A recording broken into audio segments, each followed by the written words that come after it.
बिस्मिल्लाहिर्रहमानिर्रहीम। ज़ुहैब जो ये एक बार फिर आपके सामने। आज हम बाकी स्ट्रेटजीज़ को डिस्कस करेंगे। पिछली वीडियोज़ के अंदर आपने इनके नाम, चंद स्ट्रेटजीज़ के नाम को डिस्कस किया था कि कौन-कौन सी स्ट्रेटजीज़ हैं जो हमें रीडिंग के लिए चाहिए होती हैं। उसमें सबसे पहले हमने SQ3R को डिस्कस कर लिया था। आज हम बाकी स्ट्रेटजीज़ को डिस्कस करने वाले हैं। तो चलते हैं अपनी वीडियो की जानिब। तो सबसे पहले SQ3R ये हमने डिस्कस कर लिया। उसके बाद है समराइजिंग।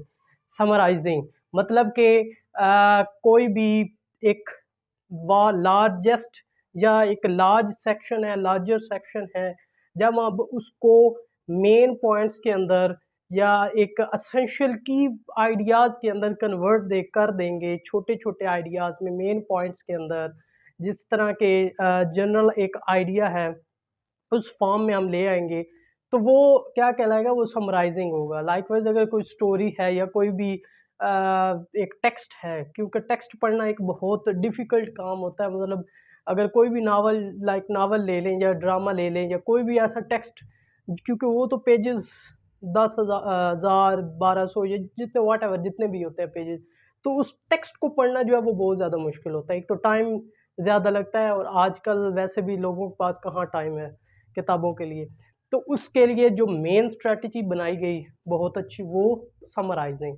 मतलब आप पूरे टेक्स्ट को उसको रीड आउट करें, थोड़ा सा उसको मेन पॉइंट्स में कन्वर्ट करें, एक जनरल आइडिया बन जाएगा आपके पास। उन पॉइंट्स को आप समराइजिंग कहेंगे। उसके बाद अगली स्ट्रैटेजी है सीक्वेंसिंग।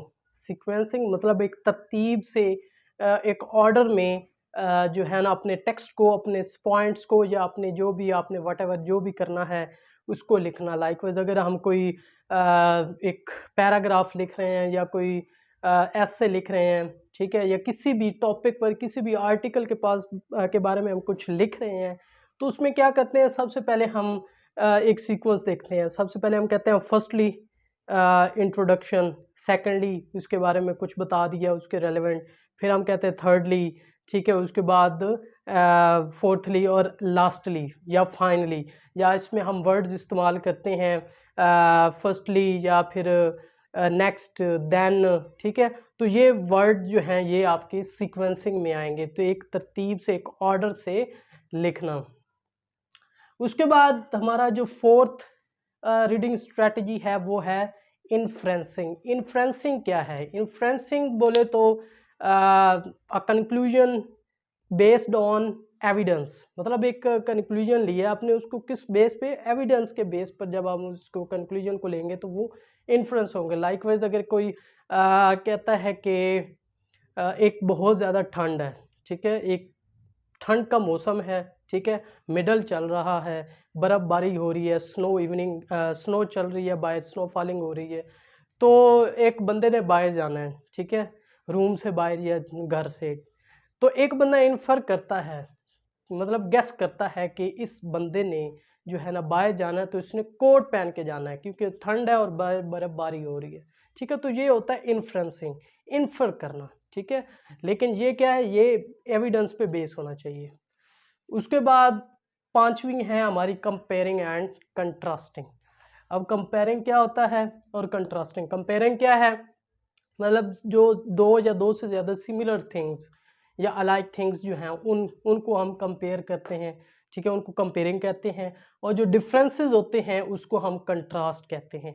तो कंपेयरिंग एंड कंट्रास्टिंग किसके लिए इस्तेमाल होता है? जब हम कुछ दो या दो से ज़्यादा चीज़ों को सिमिलर या फिर दो या दो से ज़्यादा चीज़ों को के डिफरेंसेस को बयान कर रहे हो या रीड आउट कर रहे हो कि लाइकवाइज जैसे कोई दो चीज़ें हैं, ठीक है, हम कहते हैं कि ये इसमें ये सिमिलैरिटीज़ इन दोनों में, ये इन दोनों के अंदर डिफरेंसेस हैं, ठीक है।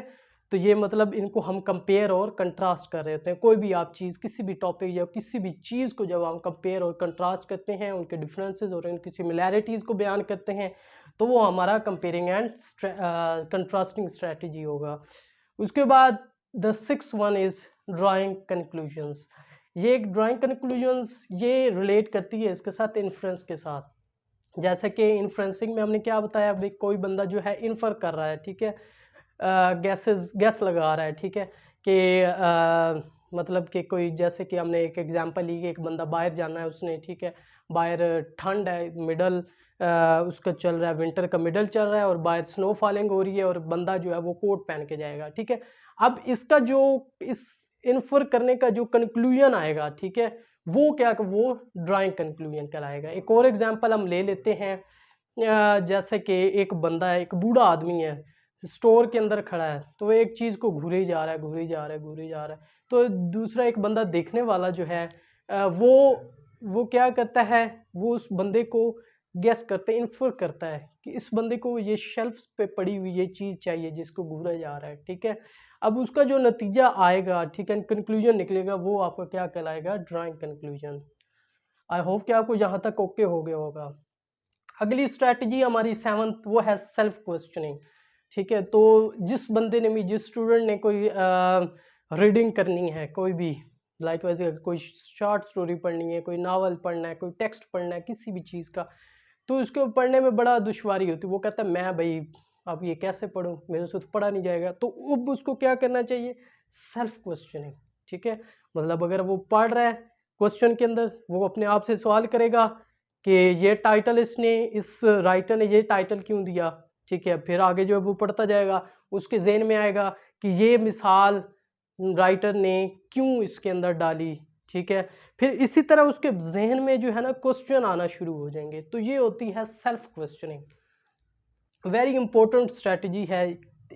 ये बहुत मतलब कि स्टूडेंट के लिए काफ़ी हेल्पफुल होती है। The last one, relating background knowledge के बारे में, ठीक है। ये स्ट्रेटजी क्या है, जब भी हम कोई पढ़ रहे हैं या कोई नॉलेज गेन कर रहे हैं, अभी मौजूदा जो नॉलेज है, ठीक है, अब आपने क्या करना है, इस नॉलेज को आपने, जो इसका बैकग्राउंड नॉलेज है उसके साथ रिलेट करना है, ठीक है। कि आया क्या ये जो हमारा नॉलेज है अब मौजूदा करंट नॉलेज, क्या ये उसके साथ, हमारा इसका जो बैकग्राउंड नॉलेज है उसके साथ रिलेट करता है कि नहीं, ठीक है। तो इन दोनों को जब हम रिलेट करेंगे, बैकग्राउंड नॉलेज और करंट नॉलेज को, that is relating background knowledge. I hope कि आपको ये सारी स्ट्रेटजीज क्लियर हो गई होंगी। तो अगली वीडियो तक के लिए दीजिए इजाज़त। अल्लाह हाफिज़।